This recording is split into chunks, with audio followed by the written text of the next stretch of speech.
Yo, what's going on, everybody? Back at you again tonight. Back at you with another live triple play fantasy baseball show. I'm joined by a handsome gentleman to my right, of course. That is the LC, Mr. Cheesecake. How are you doing, sir? I'm doing well, sir. How about yourself? I'm doing well. It's nice to see you, my friend. It's always good to see you in the dungeon. But then obviously got the yin and the yang. So we have the guy at the bottom right of the screen that always balances out the good and the bad there. It's the doc. What's going on? Hey, David. It's nice that you've matured and not stooped to my level. So You're ugly. You're ugly. There you go. Your insults don't hurt me. And I'm going to tell you what, the reason they don't hurt me is because there is a man that's right below me right there that I am so pumped to bring on the show tonight, wearing the famous pitching ninja hat, ready to give you some of the advice that you need. We welcome in a man that might roar because he's from the Rotosaurus podcast, if you ask him nicely. This Zach Plesakian owns numerous NFBC high-stakes titles and remains incredibly humble along the way. Ladies and gentlemen, he placed 10th in the overall in the 2019 NFBC main event, helps run Glarf, and has been called the strategy guru. We are now entering a consortium tonight as the two Daves have joined forces. We welcome in Dave McDonald. How is it going, my friend?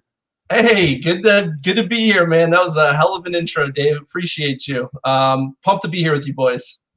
Hey, man. Again, one of the most respected guys in the industry. I love all the stuff that you put out there. It's well researched. It's well backed. And I'm pumped to have you on just to help our listeners with a lot of these struggling problems tonight. And before we get into that, though, I gotta say, man, like, people are giving you a lot of problems about the Zach Plesac stuff. But on the same token, you were one of the guys that was also pumping up Randy Arozarena. And I think people were kind of skeptical of is it just a short sample size in the playoffs? Like, he can't hit the breaking ball, all that kind of stuff. But Randy Arozarena has really come on. And I'm going to be honest, again, like, for the most part, I usually kind of stick to my own processes, but I do listen to some others and just hear kind of what's behind their thinking. And I took Randy Arozarena in TGFBI because of what you and Jake were saying. And it's really starting to pay off. So I think you should definitely talk about some of that, because I think people need to hear that you're right about a lot of things too, and people shouldn't just give you crap about the one call. Yeah, absolutely. You know, everybody in the industry, you're going to be right about stuff. You're going to be wrong about stuff. Last year, I told everybody that Bieber was the best pitcher in baseball, and that worked out really well.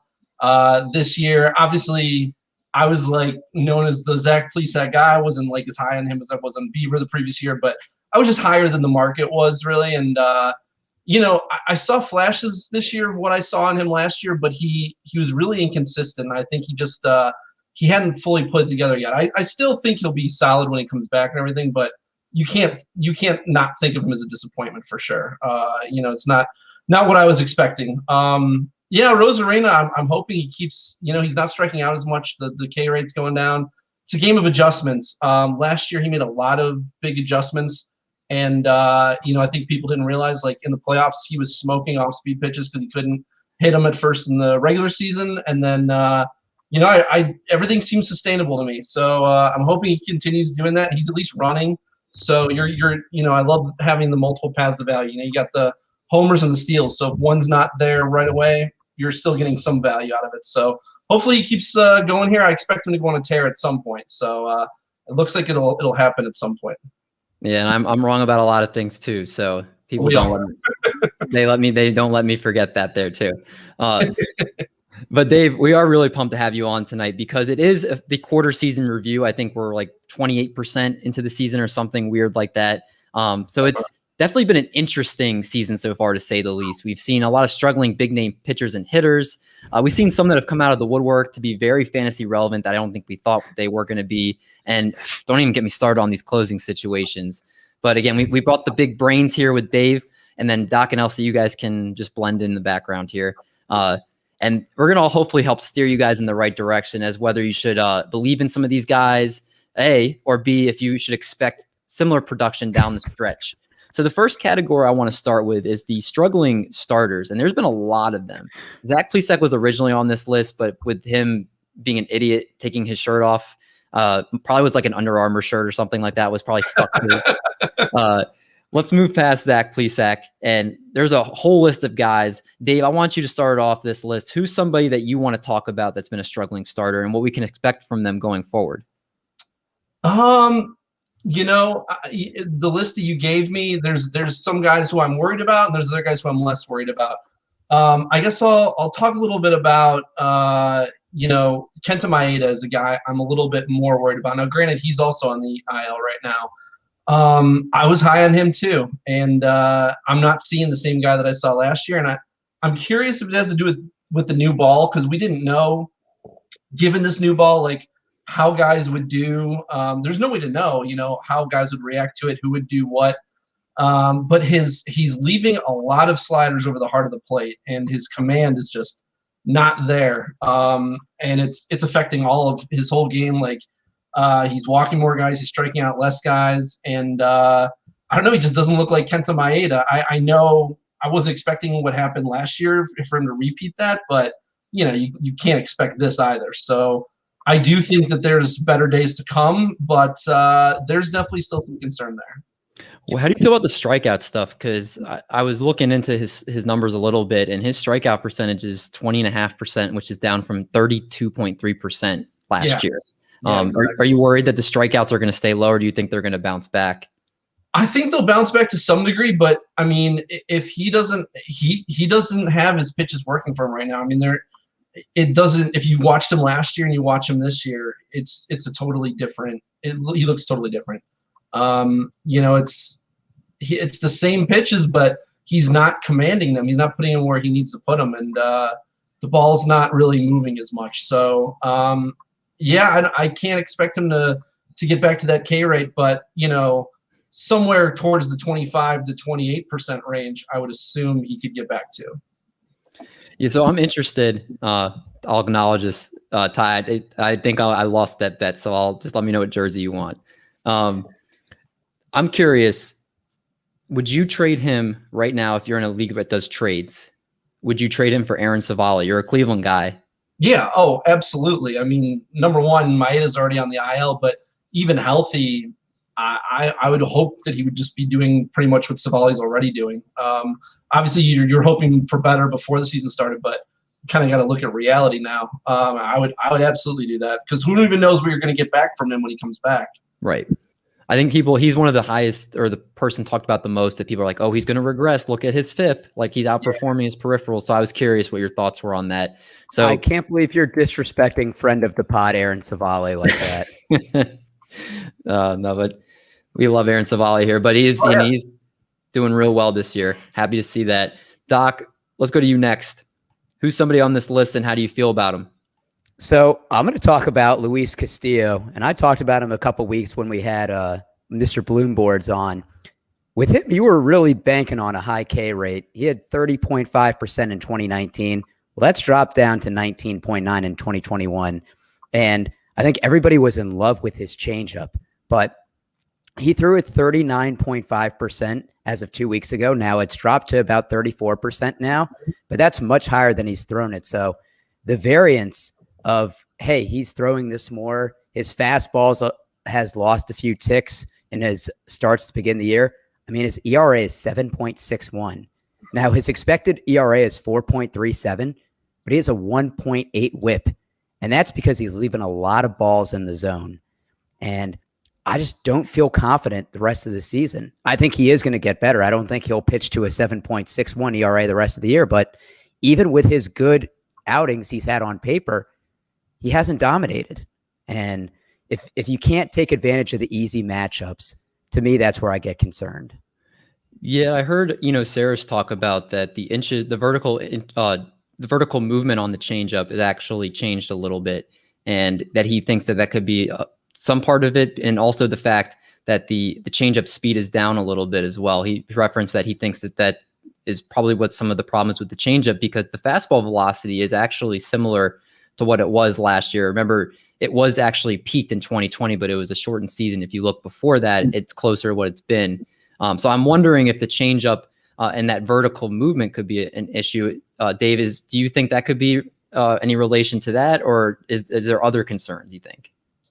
I'll be honest with you. I don't own any Luis Castillo. I honestly have not looked into him very much. I just know from watching him, it's like the eye test. He doesn't look right. Like he just doesn't look comfortable. But I've never been a big Castillo guy simply because he's never been a great whip guy. And people drafting him as their ace, like I want my ace to be very good in ERA, whip, Ks, wins are random, but I don't care about that. But I need them to be good in all of those three categories if they're going to be my ace. And I just didn't trust him. He's never really commanded his fastball really well. I don't know. I'll be honest with you guys. I'm not really like I listen to people who know more about pitching than I do when it comes down to like the mechanics of the game, like how much pitches are dropping and everything. That's not really. I've played fantasy baseball for so long. I've never used that stuff. Like, if you can show me how I can use that to translate into like how I can use it from a fantasy perspective, I will. But honestly, I read Nick Pollock's breakdowns. I read Eugenio Suarez writes. These guys know more about the craft than I ever will. So I just trust what other people tell me, and then I kind of watch guys pitch and just kind of evaluate that way. And it's a good point. In this fantasy baseball space, it's very friendly, very open. Use the resources that you have, especially there's always going to be people that are better at certain things than you are, and using those to your advantage to make you a better fantasy player. Cheesecake, I want to go to you next. Is there somebody on this list that you feel strongly you want to talk about, or even somebody off this list that comes to your brain? Oh, well, Tristan Mckenzie is someone I want to talk about. He got sent down again today to AAA after being recalled because of the Indians' recent injury spurt and pitching very well against Detroit yesterday.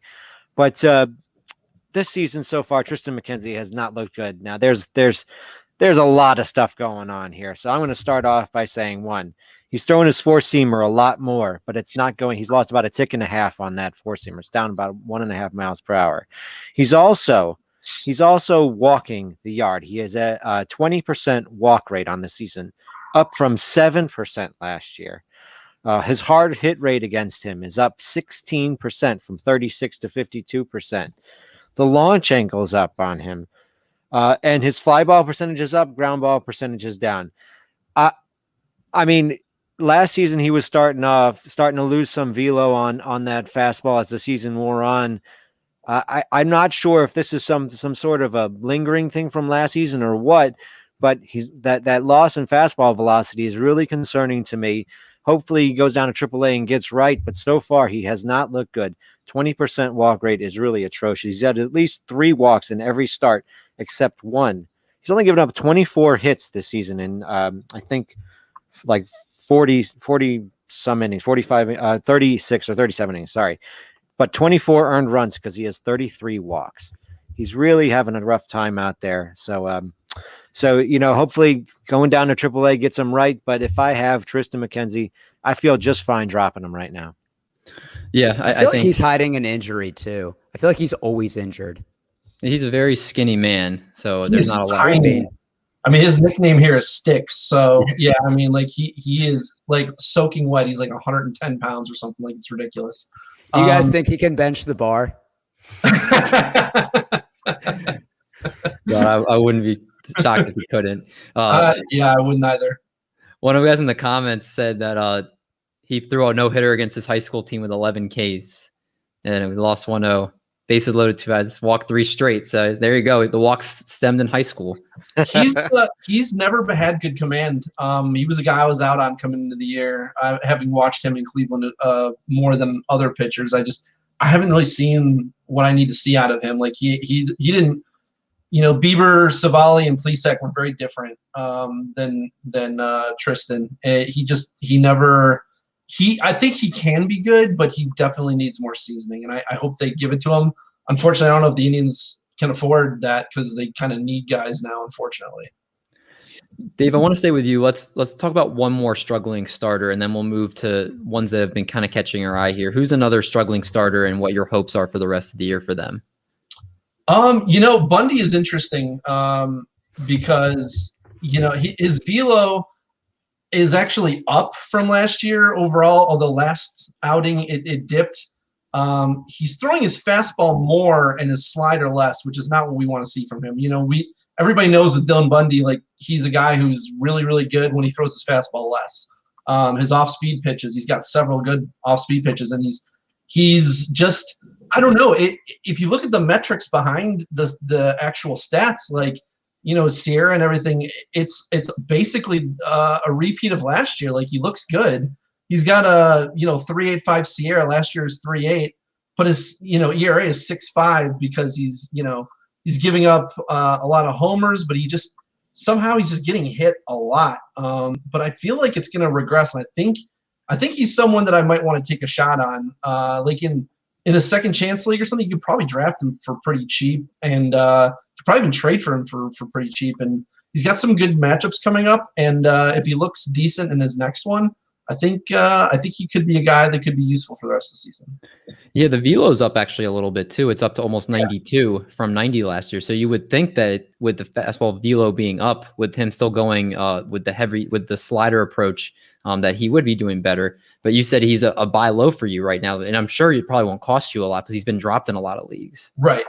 Yeah, I actually picked him up for free in a Fantrax 12-team league. Just we'll see how he looks, and I think he can be that 3.7 kind of ERA guy that not an ace by any means, but a solid starter with a good K rate. So. Perfect. Well, then Dave, I want to stay with you again because we're going to go into the next category. There are a couple questions people asked for you that we'll get to in a little bit, but I want to stay with pitchers for a second. These ones have been kind of intriguing. There's the Tariq Skubals, Casey Mizes, the young studs with the Tigers. Kyle Gibson's looked completely different this year. Robbie Ray, John Means, Rich Hill, Garrett Richards, Adbert Alzolay, my heartthrob Dylan Cease, Carlos Rodon. The list just goes on and on from all these guys that have been Dylan Cease is not in the mix with the others. You just want to make yourself feel better. No, Dylan Cease has a sub-3 ERA, or he did at least until the Yankees start. I mean, he's doing well. Yeah. He's doing well as we speak right now. At least last time I checked, he was. He's doing well, but David just wants to make himself feel better. That's why us Dave stick together. So that's right. So Dave, pick somebody anybody on this list or anybody that's not on this list that you feel really strongly to talk about and how you feel about them. Yeah, I mean, I have both guys on this list and off the list, so we can just get started with Tariq Skubal. He was a guy who I was on early in the draft season, and then like as we approached drafts, I kind of was off him, so I have him in some early leagues, and then I backed off later. Anytime you pitch for a team like the Tigers or the Pirates, it's really hard to get value because how many wins can you really get on a team with that bad of an offense? The thing with both of them, though, is they pitch in divisions that are much weaker offensively. So it kind of keeps me into them a bit. And Skubal, in the minors, he showed really good strikeout rates. And since leaving the rotation and coming back in as of the start of May, as you were talking about him before, my buddy Ryan Bloomfield, who you guys had on recently, he put out a tweet saying, he's been his swing strike rate is up to 14%. His velo is up to 94.7 miles per hour. And most importantly, he ditched his splitter for his old changeup, which has really helped him. Slider's getting a lot of whiffs as well. He's not very efficient, so he won't go deep into games, but I think the strikeout upside there is legit.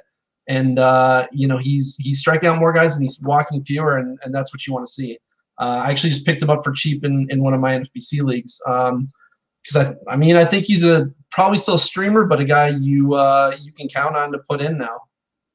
In that, if I'm not mistaken, it has been that changeup, right? The slower changeup that he's been mixing more into his arsenal recently. That's kind of been helping increase the effectiveness of the rest of his stuff that he's been. It looks like it, yeah. And that coupled with the velo of his fastball being up now to almost 95, I think is too. So yeah, it all plays up when you have a good changeup, and he doesn't throw the change a lot. But he didn't throw it at all last year, and he brought it back this year, and he finally ditched the splitter, which was not working for him. Yeah, it's interesting, and both him and Casey Mize have kind of shown the Tigers a glimpse of what they can hopefully expect for the future with all the young studs they have. Elsie, I want to go to you next. Who's somebody that you want to talk about that's kind of been lighting the world on fire at the start of the year? I want to talk about a guy who just had a groin injury in Kyle Gibson, and it's a real shame because I look at what Kyle Gibson has done, and I'm starting to become a believer because he has changed some things. He changed his pitch mix. For one, he's going deep into games. He's faced at least 23 batters in every game since his first one. But what is he doing that's helping him go deep in games? One, he's throwing the cutter a lot more. A cutter that he almost did not throw at all last season. He's throwing nearly 14% this year. And that is actually his worst performing pitch so far. But the fact that he's throwing this cutter, all of his other pitches are performing better because he's able to drop down use on his four seam, drop down use on his slider, drop down use on his change, drop down use on his curve. Now, the cutter was a new pitch in 2020, and so he's using it now a lot more, and it seems like that is helping his other stuff play up a little bit.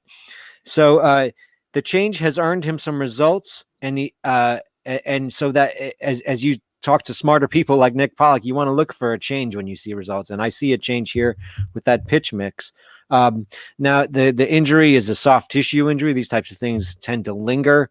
Groins especially tough because, as Doc pointed out on the intro, these types of injuries affect every single athletic movement you do. So hopefully he can rest up and get back out there and be ready to pitch again soon.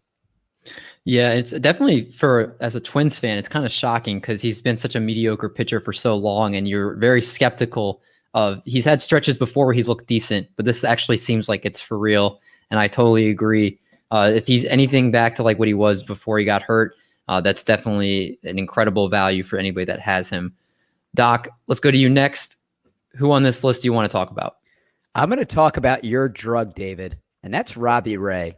Now, I didn't realize until a couple days ago that he's only 29 years old. That's younger than I thought. He seems like a pitcher that's like 32, 33. Feels like he's been around for a while, yeah.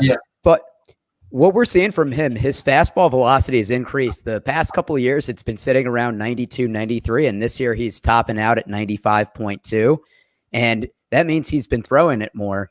Typically, he throws it around 47.3% of the time. Now it's about 57.8% this year, and I really think that's helped him have a little bit more confidence attacking the zone because the last 3 years, his walks per nine have been 5, 4.5, and last year was 7.8 walks per nine.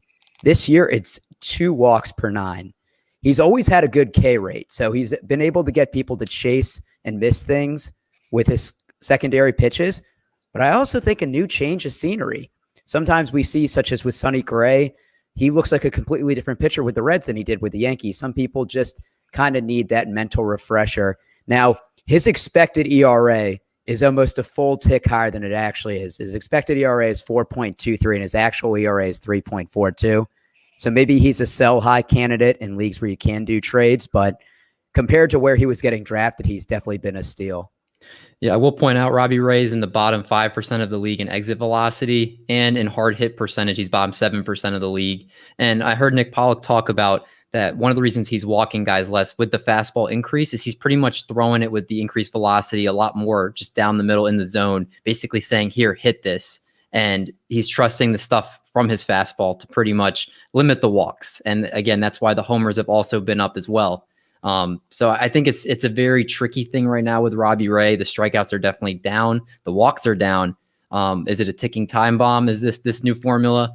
I guess time will tell, but probably. You know what? We talked about this literally a month ago with Steven Matz, and the first start after we called him a ticking time bomb, he gave up 8 earned. But then he goes against the Yankees and gets like 10 Ks in 7 innings. He's a very interesting pitcher. So Robbie Ray is going to have a bad start his next outing after this show comes out. Probably. Well, I was going to say he just pitched today, and I think he gave up 5 earned in like 4 2/3. There you go. There you go. It's clockwork. It's clockwork. Dave, give us one more guy in this list before we move on to the next category here in our quarter season review. Actually, if you don't mind, I was actually thinking of a different guy who wasn't on the list. But, Trevor Rogers is a guy who I've just been in love with this year. I drafted him in my main event, really high on him coming in, and watching him pitch, man, he is a legit ace in my opinion. I mean, he's got a fastball that is it's an elite fastball. It's like he throws it about 95. It's got a little tail movement to it. It's just so crisp, and then he plays off of it with such a good changeup. I mean, he's got a slider as well, but that change is just devastating. And he's going to have some regression. He's not going to have a 1.75 ERA the rest of the year, but I mean, he's going to be a high strikeout guy. He's got His control has been better. You know, he had a rough first start, and then ever since then, he's been like a legit ace. If they ever let him start going like 100+ pitches consistently, you're going to see him, I mean, be up there in like the second round next year. Yeah, I agree. I mean, this has been an otherworldly season from him. I also want to credit Rob DiPietro. I know also was really high on him too. I remember seeing him talk about him a lot. He's been changing people's teams. Just that type of pitcher, as late as he was going, obviously he's helping you a lot as well. And our buddy Carlos is changing his. That's bold, Carlos. That's bold.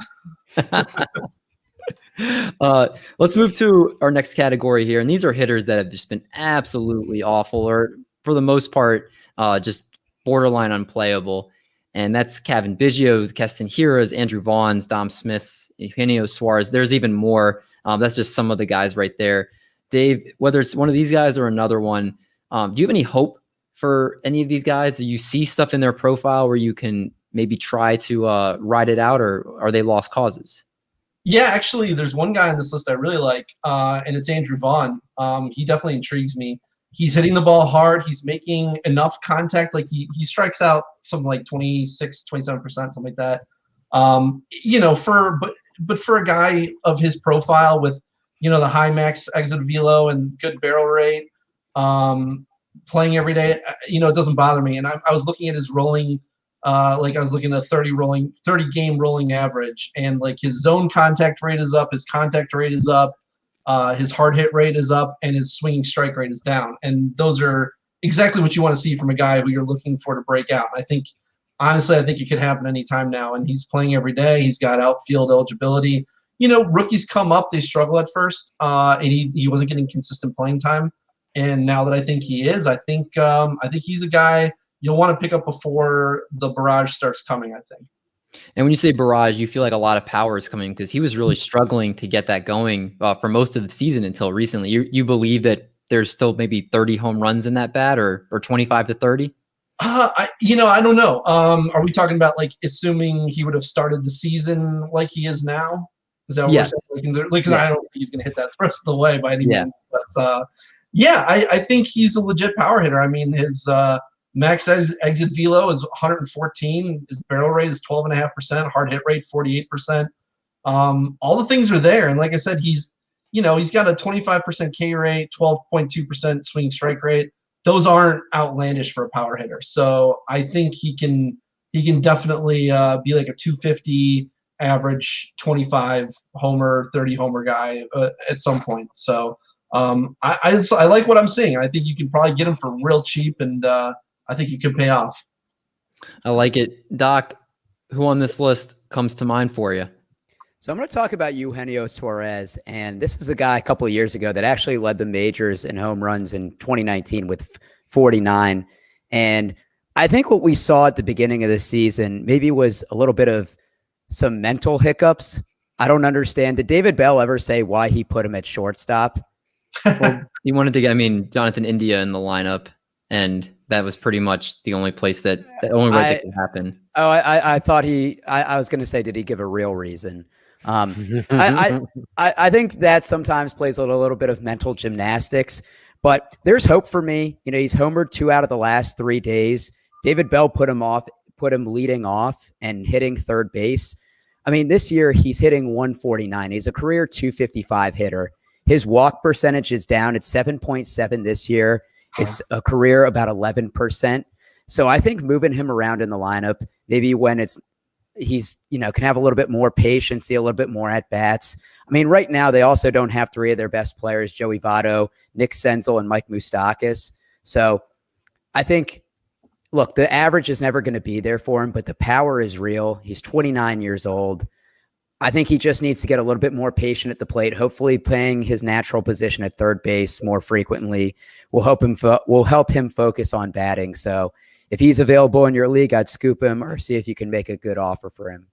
My concern with Suarez, though, is that he looks exactly like the guy from last year instead of the Suarez from 2019. His contact rate is down for a 3rd straight season. K rate is up. The BABIP will improve certainly because he's at like a 150 BABIP or something. But he's just not looking like the stud from 2019. He looks a lot like 2020, and a lot of people thought that was just because of an injury. And now I don't know, maybe there's something else there. Maybe playing shortstop was messing with him, but he hasn't been playing shortstop. I think he's been playing third base pretty regularly for a while now. And I don't know. He did homer today for what it's worth, but he'll still give you some power. But if it comes with like a 200 average, I don't know how useful that is. It might not even be 200 at this point. I certainly think that there is. Look, David said we're 28% in the season. I'm looking at a little bit more of the underlying metrics. His launch angle is very similar to what it was to 2019. His barrel percentage is actually higher. I really do think. I mean, he started out the year ice cold playing shortstop. Well, Eric, let me ask you this: do you think there's anything to be there besides power? Like, he'll probably hit 30 home runs, but is there anything else there? I think you can expect a slight uptick in average and on base percentage. I mean, look, he's never going to be a 300 hitter. I think if he can finish at the year, but give me a batting average. What batting average? Dave said he thinks around like a 200 batting average. What do you expect his batting average to be at the end of the year? Yeah, 225, 230. That'd be a big increase because he's hitting 149 right now. Yeah. Well, it's up to 161 now, but it's still pretty bad. Excuse me. It's still under the Mendoza line, but yeah. Once again, there's a little bit more optimism for me that he'll turn it around because I think that Reds lineup, when healthy, is actually pretty good. Fair enough. We'll see how that plays out. Let's go to you, Cheesecake. Who do you want to talk about? I want to talk about Kevin Bgio, someone who I was off to start the season. He's now on the IL, I think. I think we talked about that in the intro, but he wasn't hitting well. He's part of like this new vanguard of style of hitter, guys who really wait on their pitches. They wait and keyhole on pitches that are produce really high batting average, really high WOBA. Max Muncy's an example. Kevin Bgio's an example. Christian Yelich went more in that direction. It seems like the weird part is that these guys swing like 35% of the time. So they really have to make the most out of their swings. But a guy like Bgio, I don't think he does enough. He doesn't have enough natural talent in the bat actually to play that way. I don't think, or maybe but because he's hitting 205 right now, his strikeouts are up, his walks are down. Yeah, and I'm hearing an echo. I thought someone was saying that how smart I am by saying the exact same thing I did. That's my bad. And his power's down. He's always a guy who has had low max exit velocity. So he was a guy who shouldn't have like 20, 30 home run power. His power's down. Like I said, his walks are down. To me, Bgio's just kind of showing us who he really is. A guy who pitchers are starting to figure out how to pitch to him, and he can't just wait on mistakes like he has been the last few years. Maybe the injury affected him a little bit, but I'm not very high on him when he comes back from this injury. And if someone wants to take him off your hands, I would be glad to get rid of him. He really reminds me of Victor Robles too. If you look at like their StatCast, that's a good comparison. And like they're both they were they had that prospect pedigree, and Bgio with his is his father, right? Craig Bgio. Mm-hmm. Mm-hmm. Yeah. I mean, they've kind of got that high pedigree, but the StatCast metrics are it's not the StatCast is everything, but they're so bad. I mean, in barrels and hard hit rate, but they're both intriguing enough because they give you homers and steals. But if you're going to get that with a low batting average and hitting ninth or something, it's not worth it. And they're very similar players. It just seems like to me.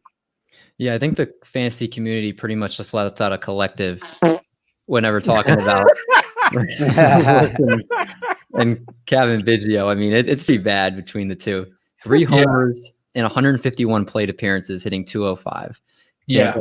Much worse than that. Dave, give us one more guy on this list, and then we'll move to our next category here. Ooh, I mean, Castillo, who just got called back up. I get why people will want to add him again, but his issue is and has been strikeout rate, and he went down to the minors and didn't improve in strikeout rate. Like he hit home runs, but what do you expect? Like, he's going to homer off of AAA pitchers. I don't think he's going to do the same to major league pitching. So I would if someone is like excited that he got called back up, I'd be looking to sell again. I just until he proves that he can get that strikeout rate under control, I'm not interested. I think long term, I think he can. It's hard to see it for this year. Yeah, I think they said someone said his Z contact was like one of the worst they've ever seen. I can't remember where I heard it, but it's been dreadful. And if you're not hitting the ball in the zone when it's in the zone, you're not going to last very long, at least at the big league level. You have to, yeah.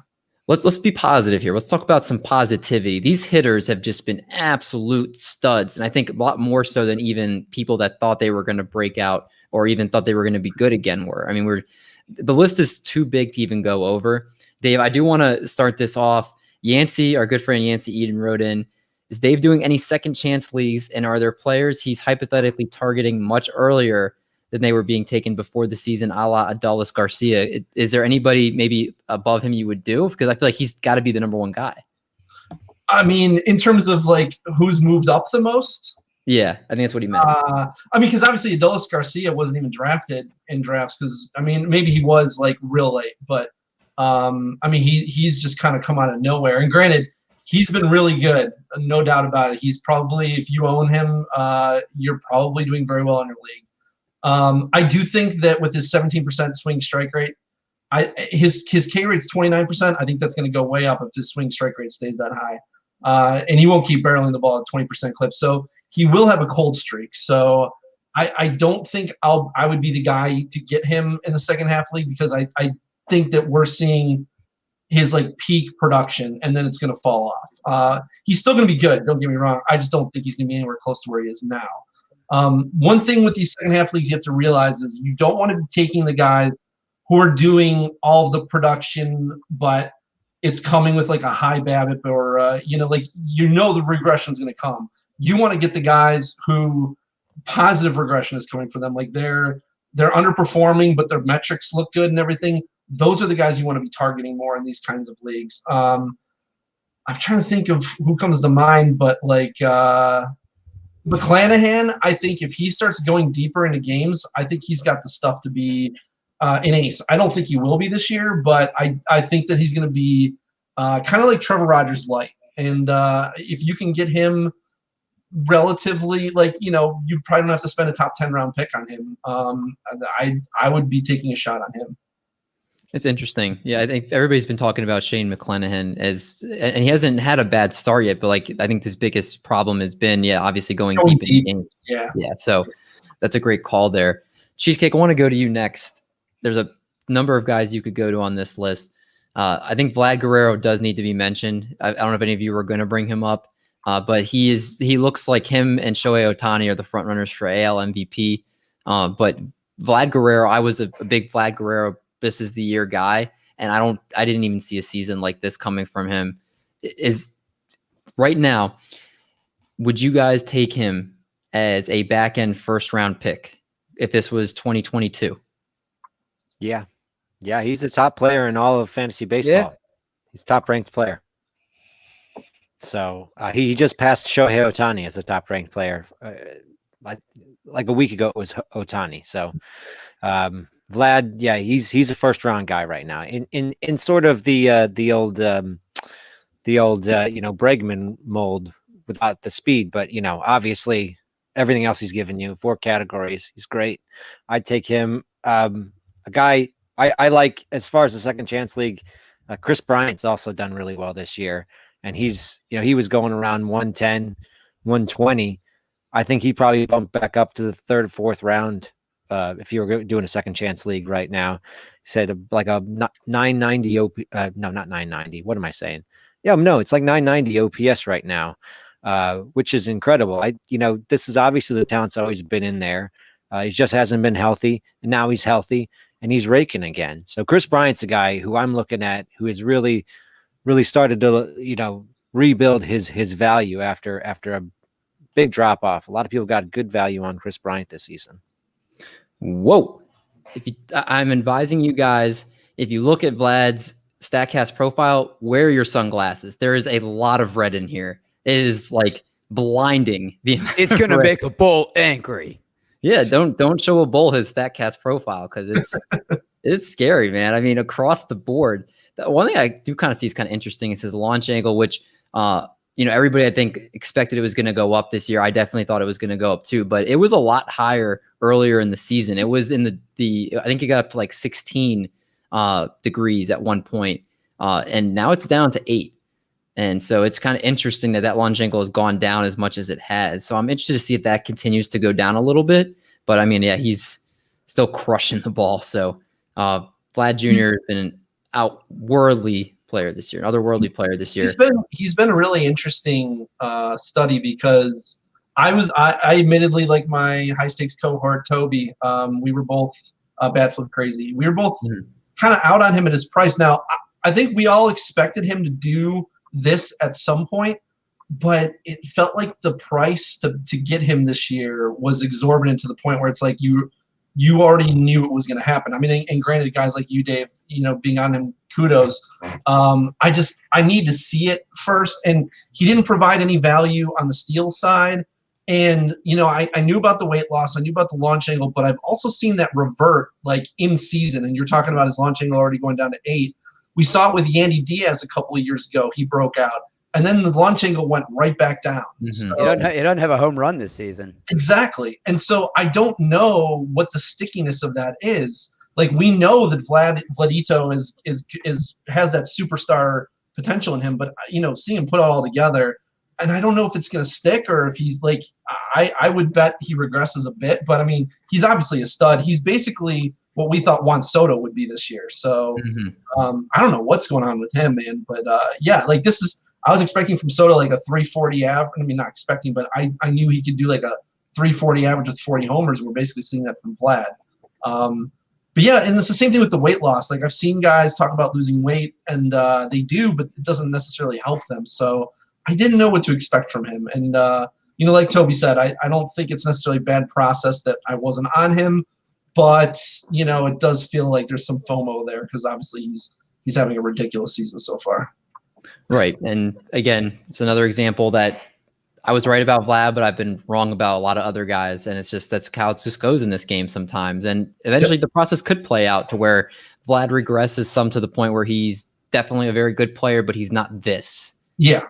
And so we'll have to see how that plays out. Doc, go ahead and give us somebody that you want to talk about. So I'm gonna give a guy that tortured me in our home league last week, and I still came out with the W. That's Jesse Winker. I mean, since the start of last season, there are 3 players with a batting average of 300 and an OPS of 1,000 or better, and that's Juan Soto, Mike Trout, and Jesse Winker. Over the last 162 games, he has a 304, 401, 552 triple slash. I think it got lost a little bit because the DH in the NL was gone, and Cincinnati's outfield is crowded with him, Senzel, Castellanos. We thought maybe Akiyama got a little bit more time, but he has 12 homers in 54 games last year. That would have put him on pace for 36, playing in Great American Small Park. He cut down his K percentage, and he's shown that he can get hot in these stretches. There was a stretch last year where he had 6 home runs in a 7-game stretch. So that he has this upside. Maybe he can't do it consistently, but he has this power. So we're seeing it this year, and let me just say thankful that I got a W. Yeah, I mean, Jesse Winker, I think the biggest thing's injuries with him because I think he's shown that he can do this, but he just can't stay healthy. And Jesse Winker staying healthy, producing, if you have Jesse Winker, especially what he costs you, he's definitely elevating your fantasy team right now. I don't know if he's going to be to the point where he is right now, but if he stays healthy, he'll definitely be. He has a beautiful swing, by the way. Oh, yeah. I love his swing. Let's move to the last category here, and that's going to be the closers through the first quarter of the season here. You have Ian Kennedy up there with the top 2 or 3 guys in the league in saves. You have Kendall Graveman, who hasn't given up a run in 16 innings before he got hurt. The Twins bullpen, God knows who's getting saves in that bullpen. The Cleveland bullpen has rotated through 3 different guys already. Alex Reyes is a freaking stud in the closer's role. There's so much we could go to. Dave, I want you to start it off. Is there a bullpen situation you want to talk about if people don't know who the closer is, or somebody that you're like, hey, maybe there's a closer in waiting that you want to talk about, or anything like that? Yeah, there's a couple. I'll start off with my own because in Cleveland, I really didn't know what they were doing this year because by spring usage, it very much looked like they were going to go with Wickren to start. And I didn't think he was going to hold the job, but Tito's a weird guy. Like, Tito is usually very loyal. He sticks by his guys, even when they're struggling, like he leaves them in there. But we haven't seen that this year. And granted, maybe it's because we didn't come in with an established closer. But Clase was their guy from the beginning. I know it wasn't apparent but if you looked at the usage, it's clear that his initial thought was to start with Clase. He wanted to see Karinchak be more. His command was so off last year. He needed him to be more consistent. And now Karinchak, the walk rate's down a bit, and he's striking out the world. And his strikeout rate's like double Clase's. And Clase is just, he's putting too many guys on base. He's walking guys. He's never been a high strikeout guy, and I think that's holding him back a bit. And it very much looks like it's not a shared role. Like, I know the Clase got a save a couple days ago, but I think it was because Karinchak wasn't available. I think Karinchak has usurped the role, despite Tito's words kind of to the contrary, because he's kind of been dancing around saying things like, oh, well, we were playing the matchups and stuff. And I remember one time he's saying something about a lefty, and there's only like one lefty that was up. So it didn't make any sense to me. So I think if you're moving forward here, I'm not saying necessarily to drop Clase yet, but I definitely think it's Karinchak's job. On a 1 to 10 scale, 10 being you think it's his job the rest of the year, 100%, 1 you're not confident. Where are you on that? With Karinchak, I would put it at probably 7. Okay. So pretty sure that it's going to be his. I think unless he loses it, because he does have those times where he'll lose feel for his pitches. If that happens, then I can see them going back to Clase at some point. Okay. Remember we were talking about Nick Whitgren before the season started. Yeah. Those were long ago, those days. Yeah, he's not in the picture anymore. Let's go to you, Doc. Which closing situation would you like to address? So I'm going to take this time to admit that I was wrong about Alex Colombe. And when we had Torres on, him and I both went mano a mano talking about how Colombe and Anthony Bass are going to have good years. And we both have to take an L on this. Alex Colombe has 10 earned runs in 18 innings, but he has 8 runs that aren't earned. So his expected ERA is 6.89. His actual ERA is 5. Now, he has the highest K percentage of his career, or the second highest, but he is walking a lot of guys, and he's allowing a lot of hard contact. 2 homers per 9 innings. His hard hit rate is 56.9%. He's allowing 15.7 barrel percentage. Now, he's never been a big strikeout guy. He's kind of been someone that has gotten by inducing weak contact and a lot of ground balls. And we're just not seeing it this year. And you have to worry maybe that he lost a little bit of fastball velocity. He's 32 years old. But I just wanted to take this 2 minutes to admit that I was wrong on Alex Colombe. Well, that wasn't 2 minutes, but you can go ahead and apologize to everybody that listened to you and probably aren't going to listen to you ever again. But yeah, the fastball has definitely been a problem this year. It's dark. And especially again, as a Twins fan, you watch every time he comes in the game, he gives up a run. It's ugly to the point where you're not putting him in high leverage situations and he's still giving up runs. It's a weird bullpen going on with the Twins right now. Dave, I'm going to say right now that it's obviously a 2-man bullpen between Hansel Robles and Taylor Rogers. Do you have a gut feeling between the two? If you think one's going to have it or the other, or do you think it's going to stay a committee? I think the Twins are so frustrating for this reason. Like they even when, they went out and signed Colombe and we kind of, they kind of said that they were going to share the role, but we were kind of like, he'll probably get most of the saves. And I don't know, man. It's not a place that I would be looking to invest unless you're already invested or unless you can get a cheap share. I have a slight preference for Robles. I just don't think that Rogers is ever going to be that full-time closer, especially as a lefty out of that pen. I know he was like a couple of years ago, but I just don't see them going back to that. So I guess Robles would be my the guy I'd want of them, but there's other places I'd prefer to invest. Yeah, I agree. It's definitely a mess. And Colombe, for what it's worth, Definitely, he's putting up a lot of fly balls, 30% almost fly ball rate. That's up from 9.4% last year. So it's a big difference in his profile. Cheesecake, where are you going for this crazy situation that is the bullpens in the big leagues?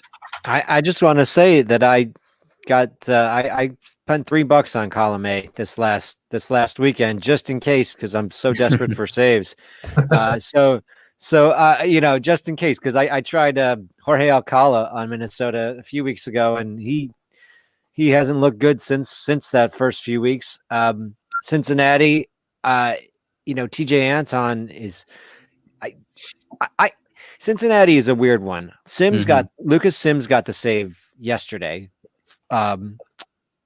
I've been waiting for him to have the job all season. Anton is a guy who I think that they envision a multi-inning role out of, but he's been getting a lot more of the save chances lately.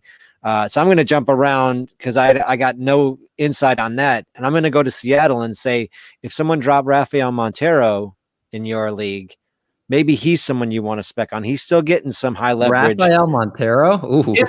Isn't Graveman coming right? Like, wasn't he just on the COVID IL? I think he's. I think so. Back in a couple. Was days, he? Right? Well, I think so. Montero's been getting saves. When he's been getting about a save per week. If you look at him, even though he doesn't have the full-time role, so he's someone. If you're desperate for saves, he might be able to help you. Get a few more saves. Maybe my memory of looking at his statistics is wrong, because I've been noticing he's been getting some saves lately. Maybe Graveman will be back soon. I did not know it was just a COVID IL I think so. stint. But Montero is someone who I'm thinking about putting in a small bid on, just to see, because like I said, he has gotten a few saves recently. I might have to look that up to make sure I'm right on that, but I think he's gotten some saves. Rafael who? Montero, buddy. We gotta bleep that out. That's a bad word around here. He's pretty hard to watch. Our buddy Brock's Monster Chat. Lots of situations where the secondary closer is really working deep leagues for sure. Yeah. It's definitely it's a messy situation. Dave, can you give the listeners one more bullpen to help make them feel better? Well, I'm gonna give you a couple, because Art needs some guys to pick up for potential saves. First of all, I think Joakim Soria could be next in line in Arizona. Arizona's never really been committed to Crichton, and he's not very good. There's a reason why they're not very committed to him. Soria is a guy who has closing experience in the past, and managers value that, whether we do as objective fantasy players or not. I don't care whether someone has experience or not, but I know that the managers care, and that's why I care. We've seen it a lot, like Melanson. He's doing great this year, don't get me wrong. But when he went to San Diego, I saw people like Eno and stuff saying that Pomeranz is the closer. And I'm like, I don't think so, man. I think it's going to be Melanson, because he's got that closing experience. And San Diego had chances to give it to Pomeranz and never did. Managers just tend to go back to those guys. Soria was a guy I drafted a lot in like draft champions, because you can just hold him, and at some point he could get saves.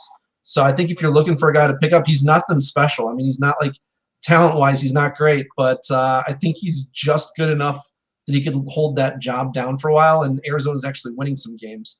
Another situation that makes me sad, because they didn't go to in Kansas City, another AL Central team here, they didn't go back to Stalmont for the save after he had a little blow-up and a non-save opportunity. I hate when managers do this, man. They put a guy in a non-save op, and then they blow up inevitably. And so you not only do you have no shot at a save, but then your ratios get tanked. And then he might have just lost his job, because Zimmer has been pitching pretty well lately. He doesn't really have closer stuff, but he seems to be the guy that they trust the most right now. And I'm a little afraid that he might be usurping that role now from Stalmont. We're not at that point yet, but he's a guy, if you need to pick someone up, hold him for a couple of days or a week and just see what happens. Zimmer's a guy I'd be looking at. It's an interesting call. Again, everybody was talking about Josh Stalmont, but that Kansas City bullpen has definitely been really questionable at best. And I'm sure he's available in a lot of leagues too. So that's going to help a lot of people out right there. That was a great job of going over all these not just the crazy bullpens, the hitters, the pitchers. It's been a lot in this quarter season. I feel like even more than normal. So we'll have to watch how these play out. And maybe at the midpoint, we'll be able to revisit and see if some of these hot hitters regressed. These struggling pitchers found their footing. I know I had Kyle Hendricks on this list for a struggling pitcher, but he's kind of looked like he's turned the corner. So yeah, he was the guy I was least worried about on your list. Yeah. So we'll see how that stuff plays out. Without further ado, we're going to go to the fun part of the show, and that's going to start with the question of the week. All right, our question of the week is sponsored by Monkey Knife Fight. Triple Play Fantasy is now official affiliate to Monkey Knife Fight, the fastest growing sports betting site in the United States. Use promo code Triple Play and get up to $50 of your deposit matched when you become a new user and use that code. And if you're looking to win some cash, make sure you follow the Triple Play Monkey Knife Fight shows coming soon. Actually, they've already been out. There was the one episode, but there'll be more soon to give you a 10 to 15 minute look with our locks to help you win big. Don't look at me, David. No, I know. You and Brad will get more out of them out there. Sorry.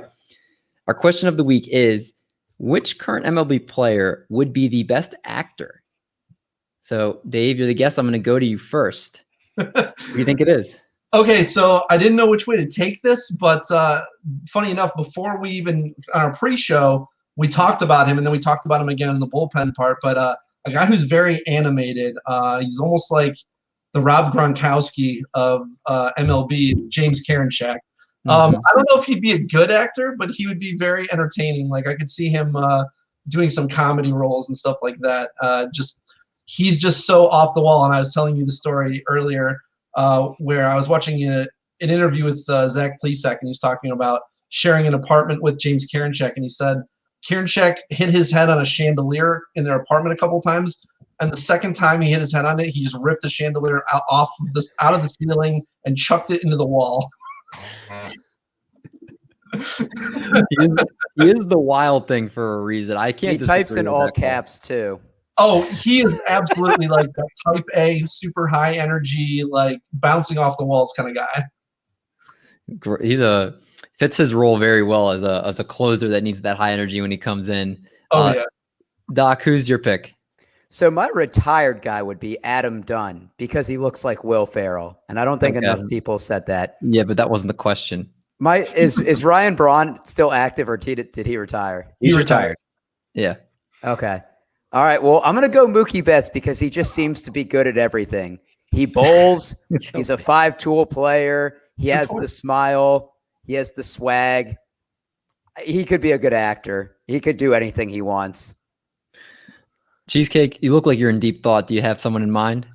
I was going to say Mookie Betts for the same reason. Oh, nice. For the same reason Doc said.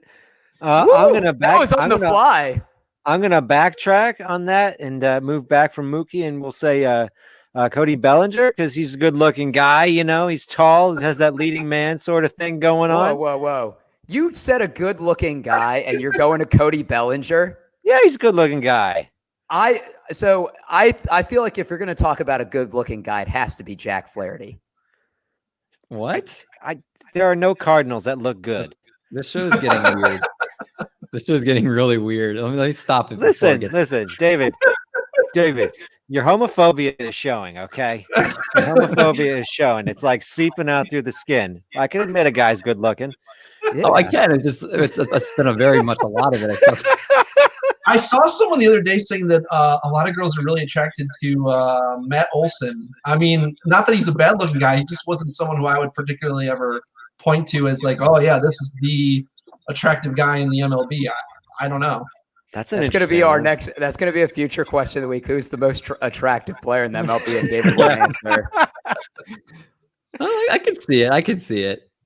Are you looking at a picture of him? I am. Okay.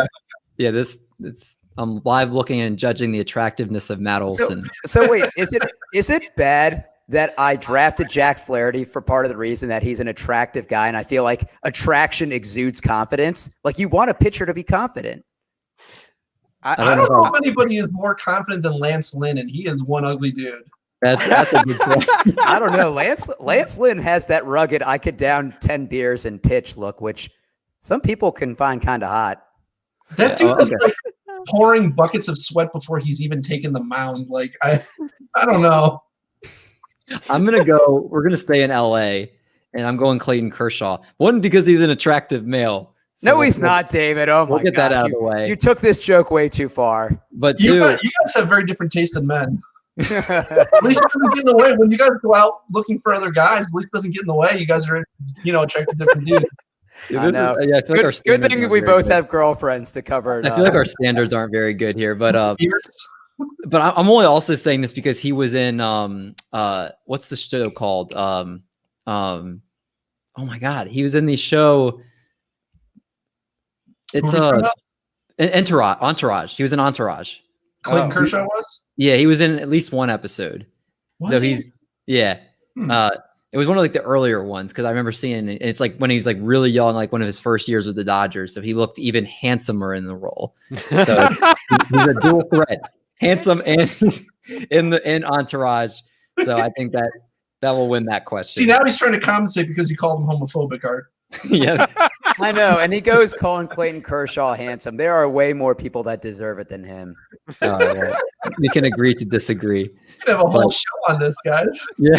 This can go. Yeah, This can, next this has legs.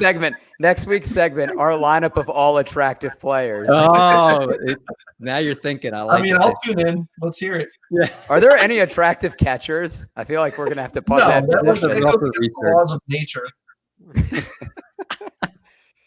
All right, let's get to the last part of the night here, and that's going to be our game of the week. It's time to All right, Yugi getting us pumped for those Yu-Gi-Oh fans out there. It's our game of the week. Cheesecake is hosting this week, so what are we playing? Uh-oh. We are playing Hoop and a Harm, my favorite game. This week there will be a question for the Sorry. I gotta acknowledge Bug's coming. That's hilarious. Mary F. Kill. That's what we're playing this week. No, sorry, no, we are not We'll playing save that. for when you're on in a couple of weeks, Bug. Yeah. So we're playing Hoop and a Harm. This is a game where the three of you answer a question to narrow the field from 3 players down to 2, and that question is worth 2 points. And the second question is worth 1 point, like a free throw shot in a basketball game. So You have to say it. Wait, say it again? Sorry. So Dave, Art is the worst at talking about the game, but once we start playing, you'll get it. Okay. Okay, so the first question I'm asking, all 3 of you are going to answer. I was waiting And for the two- and one. And the two well, Dave will know if he's a Cavaliers fan. Boozer is famous for going and one. That's my man, Booze. Booze. Well, he betrayed us, so we don't like him here. Yeah. But you remember. You remember. The first question is going to be number based, so you guys can't guess the same as anyone else who's guessed, and the 2 closest to the answer get to go on to the second round, which is a player answer question, and you guys can't answer the same because there's one right answer for that, and you get 2 points for making it to the second round, to making it to the foul shot part, and 1 point for making the foul shot. So you'll get it. You'll get it once I start the I'm question. going to be slow, but go ahead. I'll try to pick this up. All right, round 1, the hoop. To get the 2 points, Shane Bieber has 98 strikeouts through 10 games this season. How many strikeouts did he have through 10 games in 2020? The closest 2 to the answer. Move on to the foul shot round. We'll start with D. Mendy. David. I know he's had more Ks this year, I think, than the start of last. No, I think, yeah, because I think he had a record through the first 10 starts or something like that. So I'll say it was 86. Big Mac, how you doing? Does that mean? I'm liking that. I thought Mac must be your nickname. That's funny. Yeah, I've never heard any McDonald joke before. That's a new one. Did you ever have a farm? Oh my God, the amount of kids who used to prank me with old McDonald, Ronald McDonald. Can I get some fries with that? I heard it all, man, growing up. Oh yeah, kids are. Where's the Hamburglar? Yeah, exactly. Kids are not super creative, so they kind of go with what's in front of them. I was saying that because an Irish guy I was talking to says if your name starts with Mick in Irish, everyone calls you Mac. That's just your nickname in Ireland. Yeah, So or that's Mick or Mac. Yeah, I don't know if that's the Irish or Scottish or whatever. It doesn't matter. I'm a doctor anyway, so You've given him a lot of time to think about Shane I know. Bieber's I'm case from still last thinking, year. I'm going to go with 93. Wow, that's what I was really gonna say. Can't guess the same. Numbers can't I'm be gonna the go. same. I'm going Gotta go 92 higher or then. I'm going All right. 92. In 2020 through 10 games, Shane Bieber had 102 strikeouts. So Damn, I was gonna say I thought it might have been higher, but I thought that he set the record this year. That's what I thought too. Yeah. So Doc and Mac are in the foul shot round. All right, the foul shot is who was the first Cleveland hitter to hit a home run this season? Are we buzzing in? Just taking. No. You guys both get a guess. You guys can guess, and it can be the same answer if you guys think. Oh shit. Say Dave, why don't you start first? Man, I don't know. I'm gonna go with. I want to say Jordan Luplow or Roberto Perez. I'll go with Luplow. Doc? I'm gonna go Perez because if I get it, Oh, it'll annoy him. Wrote his coattails. That's horrible. Really dumb. You know what? Doc? Your process is perfect. Roberto Perez is the right answer. Damn it. Why did I say that? Cheap one. You just stood on Dave's shoulders to dunk. Oh man. So we have Doc with 3 points, Dave with 2 points, and David with 0. All right. Round 2. The New York Mets sit in first place at 22-20 after 42 games in 2021. What was the Mets record after 42 games in 2020? Dave, McDonald, you start first. What was their record after how many games is that again? They're 22-20 in first place, 22-20 right now. And in 2020, what was their record after 42 games? Okay. Don't say my answer. Okay.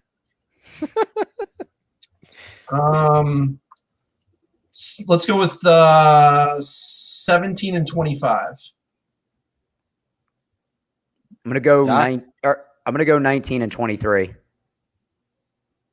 And David. I'm going to guarantee me the 2 points and go 18-24. The correct answer is 17-25. Oh, look at that! Oh, that's pretty good. Nice. So Wow. the two closest are Dave and David. You can call me And Mac, that's fine. I'm good with that. Mac, I don't know if no one calls you Mac. I don't No. I mean, I get D-Max or D-Max. Yeah, it's cool.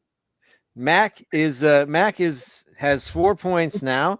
David has 2, Eric has 3, but the foul shot, who is the Mets leader in runs scored this season? We are going to start with Mendy, D. Mendy. Oh, Jesus. God, they're Who like the a whole, fuck is like Melvin? they're half their lineup's AAA right now. I know. I'm trying to think. Who's stayed healthy in their lineup? I'm going to say it is, even though he's hurt, I'm going to say it's Jeff McNeil. Mac. I'm going to go with Lindor because he's stayed healthy and he's hitting towards the top of the lineup, even though he hasn't been very good. The correct answer, Pete Alonso. is Really? 21-19 for Lindor. So Okay. round 3, Doc, you're the first to answer in the hoop. Isaiah Kiner-Falefa on 15-team Yahoo Roto leagues is the what ranked overall player this season? Closest to move on to the next round. Isaiah Kiner-Falefa. He does have a lot of steals. He was catcher eligible last year, but that's besides the point. Do they rank by position somehow? Like, is that weighted in there? It's Yahoo, so he has catcher eligibility. I mean, He does does. that like increase his ranking because he has catcher eligibility? You know what? I want to say it does. I'm not sure how Razzball does their player rater, but I want to say it probably does. Is he third base and shortstop eligible in Yahoo as well? Stop stalling and just answer the question. No, it's going to literally help you.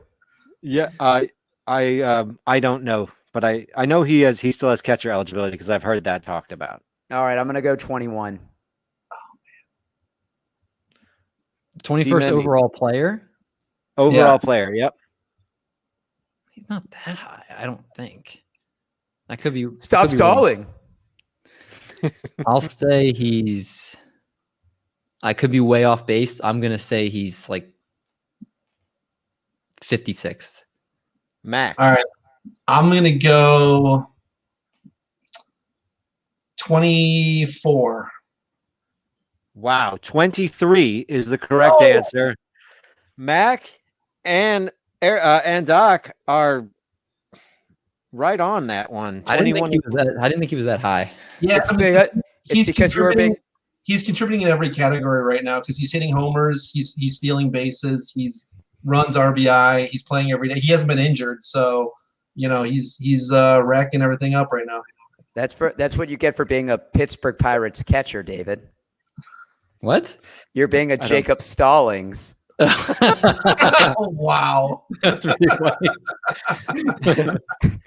The foul shot. Nate Lowe has driven in 30 runs through Texas's first 50 games. Texas's 60-game leader in RBIs last season was 30. Who led the team in RBIs last season? Doc, you go first. Are we talking about for the full season 2020? For the full 2020, yeah. Yeah, full 2020. Full 2020. Wow. I kind of wanted to say a joke answer like the ghost of Adrian Beltre, but I'm going to go Rougned Odor. I know that's wrong, though. Mac? Man, I'm trying to think of who left there because I'm sure it's probably someone who's not there anymore. That's what I was thinking. But I can't remember I'm not good at this stuff on the fly, but I'm just going to go with Joey Gallo. It's an obvious answer, but I don't know. And Doc's process is right again. Rougned Odor led the Rangers in RBIs with 30 last season. Wow. Yes, sir. I knew Gallo was too obvious. So I was like, yeah, that's all I can think of though. So going round 4, going back to St. Louis. How many rounds do we have? 8. Let's not do 8. How about we do 5 for time purposes? Okay. Round 4. The St. Louis Cardinals are in first place at 27 and 22 right now. And we got Brock in the chat, so Brock's gonna play the game too. This looks familiar. All right, I'm turning the private chat on so I don't see. Yeah. I'm not going to look at it till after. Round 4, the St. Louis Cardinals are in first place at 27 and 22 in 2021, on pace for an 89-73 overall record. But what is the St. Louis Cardinals' worst winning percentage of all time? Closest to move on to the foul shot. David, you go first. Their worst record? Worst winning percentage. Their worst winning percentage. Because they didn't always play 162 games. So You must have gotten joy looking at this question. so much joy. Yeah. So much joy. I'm gonna say 440. Okay. Their worst Mac? ever? Worst ever. Yep. Huh. Whose turn is it? Sorry. Yours, Mac. Oh, I'm gonna go with 340. I'm going 380. 440 is the worst winning percentage ever. Seems way too high. The Cardinals have been not horrible for as long as I can remember, and maybe that's It takes one bad year. We'll see. And they've also been around since 1882. So That's true. in 1897, They had a 221 winning percentage. I'm just throwing the game away right now. We should have figured that we should have figured it would have been ridiculously low. Back glory days. I didn't have to go that low. He started at 440, so I had to go lower than that. You guys are welcome for that. You suck, David. All right, the foul shot.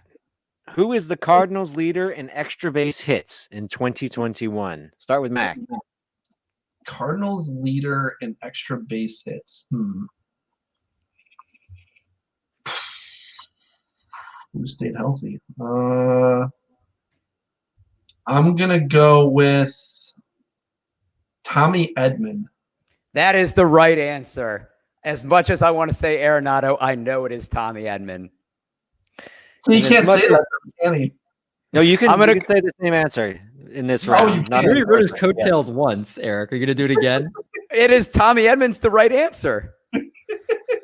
As much joy as I'm going to get out of this, dog, Nolan Arenado's the right answer. Oh gosh. I take so much joy from that's that. great. Right, this is wonderful. Oh my That god. was absolutely stupendous. At least we know he's not cheating. Okay, so this is the last round. Yeah, first time. Right now, Dave and Eric are tied with 8 points. Mac and Eric are tied with 8 points each. David, you are out of it, but you're still participating. Woo! David's out. Yeah. Okay. I wanted to get a lot. Coors Field plays as a hitter's ballpark. On Roto Fanatic, park factors where 100 is league average. Right-handed batters' home run percentage is 118. But a right-handed batter's triple percentage is what? Start with Doc.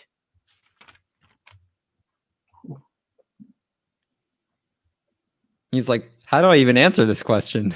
I'm gonna say 72. Mendy? I'll say 64. Mac. I'll say I think it's really high actually. I'm gonna say like 175. Well, Mac, you're on, but you didn't go high enough. It's 199. Wow. It's 199. Well, at least I'm higher than David, so I go to the and one. I just did that so you guys could have a competitive last and one here. Okay. Thank you. All right. So, well, that's good. So, who is the Colorado Rockies team leader in triples? This is for the win, right? This is for the win, right? Mac. Triples this season? Yes. Oh God. Wait, should I go first because he went first last time? No, I think you went first last time. No, because he said no, he did Edmund. He did Edmund. Oh, yeah. Okay. So yeah, Doc, you go first. Man, who's triples? Garrett Hampson.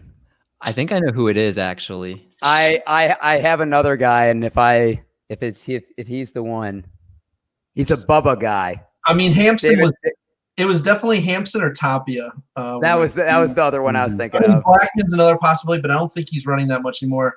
I guess since you went with Hampson, I'll go with Tapia to make it interesting, but I think it's Hampson. It is Hampson. Garrett Hampson has 4 triples this season already. He is leading the Rockies.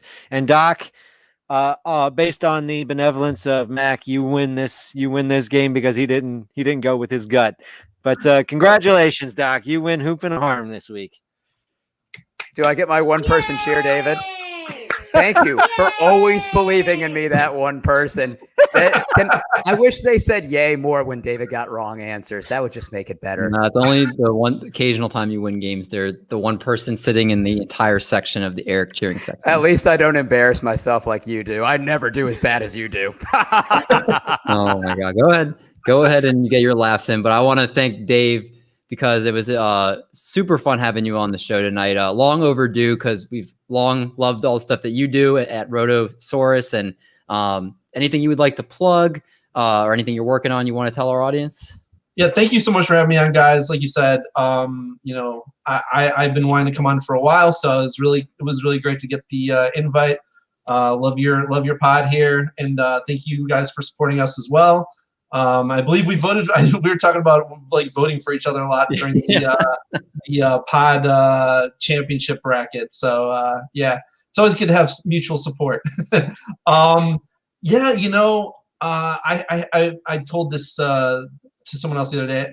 I had pneumonia for like a month and a half, so I'm really behind with some stuff because I got hired by Rotographs, but I haven't actually started writing for them yet. So be on the lookout for that. Hopefully within this next week. I'm trying to catch up on some work first, but and then Jake stops teaching next week, so hopefully we're gonna get back into high stakes heat pretty soon. So we'll have some new episodes for you guys. We'd love to hear that. And I love to hear that you're doing better too. Well, thank you. And check out the Rotosaurus pod. It is definitely, especially when they're starting to crank out some new episodes. It is very valuable information, very entertaining pod. Make sure you check them out. Next week, we'll be joined by the mayor of Baseball Town, Yancey Eaton, and a triple play first timer in the Schwebs. The Schwebsy. Love him. Should be a fun show. Until then, everybody, stay safe. Enjoy another week of baseball. And we're going to make like a good old bread truck and haul these buns. We'll catch you next week. Gosh, got a new one, David.